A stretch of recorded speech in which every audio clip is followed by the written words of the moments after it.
Assalamualaikum warahmatullahi wabarakatuh. Perkenalkan, nama saya Diah Amarul Hasanah dari Tadris IPSA dengan NIM 208210025. Saya akan menjelaskan mengenai kepadatan penduduk. Yang pertama yaitu membahas mengenai pengertian kepadatan penduduk. Kepadatan penduduk merupakan sebuah kondisi yang dikatakan semakin padat bila jumlah manusia pada suatu batas ruang tertentu semakin banyak dibandingkan dengan luas ruangannya. Kepadatan penduduk ini juga bisa diartikan sebagai perbandingan antara jumlah penduduk dengan luas wilayah yang dihuni. Selanjutnya yaitu membahas mengenai data kepadatan penduduk pada tahun 2013 sampai tahun 2023.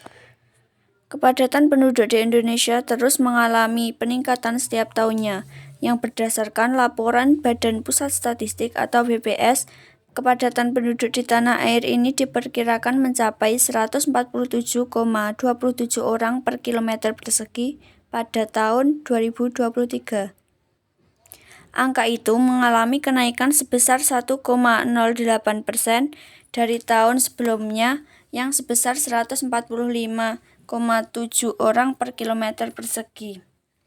Kepadatan penduduk Indonesia ini pada tahun 2023 juga lebih tinggi 13,1% dibandingkan satu dekade sebelumnya yang sebesar 130,21 orang per kilometer persegi. Meningkatnya kepadatan penduduk Indonesia ini seiring dengan terus bertambahnya populasi di dalam negeri. BPS memproyeksikan ada 278,8 juta penduduk Indonesia pada tahun 2023. Jumlah tersebut mengalami kenaikan 1,1% dibandingkan pada tahun lalu yang sebanyak 275,7 juta jiwa. Jika dibandingkan sedekade sebelumnya, populasi Indonesia pada tahun 2023 ini meningkat menjadi 12,05%. Sementara itu, luas daratan Indonesia tak sebanyak mengalami perubahan dari tahun ke tahun. Menurut BPS, luas daratan Indonesia mencapai 1,92 juta kilometer persegi. Selanjutnya yaitu membahas mengenai dampak kepadatan penduduk dalam pembangunan ekonomi yang terbagi menjadi 3. Yang pertama, pasar konsumen yang besar. Yang kedua, tenaga kerja yang tersedia. Dan yang ketiga, inovasi dan kreativitas. Yang pertama yaitu pasar konsumen yang besar. Kepadatan penduduk menciptakan pasar konsumen yang besar dan juga potensial. Dengan jumlah penduduk yang tinggi, permintaan akan barang dan jasa juga meningkat yang dapat mendorong pertumbuhan sektor ekonomi seperti industri, perdagangan, dan juga jasa. Yang kedua, tenaga kerja yang tersedia.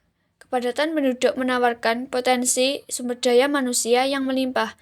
Banyak jumlah tenaga kerja yang tersedia dapat menjadi dorongan bagi sektor-sektor seperti industri, konstruksi, teknologi, dan juga layanan untuk berkembangnya dan juga meningkatkan produktivitas ekonomi. Yang ketiga, inovasi dan kreativitas. Kepadatan penduduk seringkali memicu dalam kolaborasi dan juga pertukaran ide yang lebih intensif antar individu dan juga perusahaan. Hal ini dapat mendorong inovasi dan juga kreativitas dalam bisnis dan industri, memacu pertumbuhan ekonomi melalui penemuan produk dan juga layanan baru, serta meningkatkan efisiensi produksi.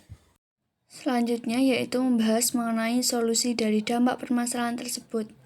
Ada 4 solusi atau upaya dalam mengatasi permasalahan tersebut. Yang pertama yaitu diversifikasi ekonomi, yang kedua pengembangan infrastruktur, yang ketiga pengembangan kawasan baru, dan yang keempat pengelolaan pertumbuhan penduduk. Yang pertama yaitu diversifikasi ekonomi. Pemerintah dapat mendorong diversifikasi ekonomi dengan mengembangkan sektor-sektor ekonomi baru atau berkembang yang dapat mengurangi ketergantungan pada sektor-sektor tertentu yang mungkin terpengaruh oleh kepadatan penduduk. Hal ini dapat dilakukan melalui insentif pajak, subsidi, ataupun program pengembangan ekonomi regional. Yang kedua yaitu pengembangan infrastruktur. Investasi dalam infrastruktur ini dapat memadai, seperti transportasi, energi, dan juga teknologi informasi. Dapat membantu mengurangi tekanan pada infrastruktur yang ada dan meningkatkan efisiensi dalam berbagai sektor ekonomi. Pembangunan infrastruktur yang berkualitas juga dapat memfasilitasi pertumbuhan ekonomi yang berkelanjutan. Yang ketiga yaitu pengembangan kawasan baru. Pemerintah dapat mempertimbangkan untuk mengembangkan kawasan-kawasan baru atau wilayah-wilayah yang kurang padat penduduknya sebagai alternatif untuk mengurangi tekanan pada wilayah-wilayah yang padat penduduk. Hal ini dapat dilakukan dengan mendorong investasi dan pembangunan di wilayah-wilayah tersebut serta memberikan insentif kepada perusahaan dan penduduk untuk memindahkan aktivitas ekonomi mereka. Yang keempat yaitu pengelolaan pertumbuhan penduduk. Langkah-langkah untuk mengelola pertumbuhan penduduk yang berkelanjutan seperti kebijakan perencanaan keluarga, pendidikan tentang kebutuhan akan keluarga yang kecil, dan pemberian akses yang lebih luas terhadap layanan kesehatan reproduksi juga dapat membantu mengurangi tekanan pada sumber daya dan lingkungan, sehingga mendukung pengembangan ekonomi yang berkelanjutan. Sekian penyampaian materi dari saya. Apabila ada kurang lebihnya saya mohon maaf. Saya ucapkan terima kasih. Akhiran, wassalamualaikum warahmatullahi wabarakatuh.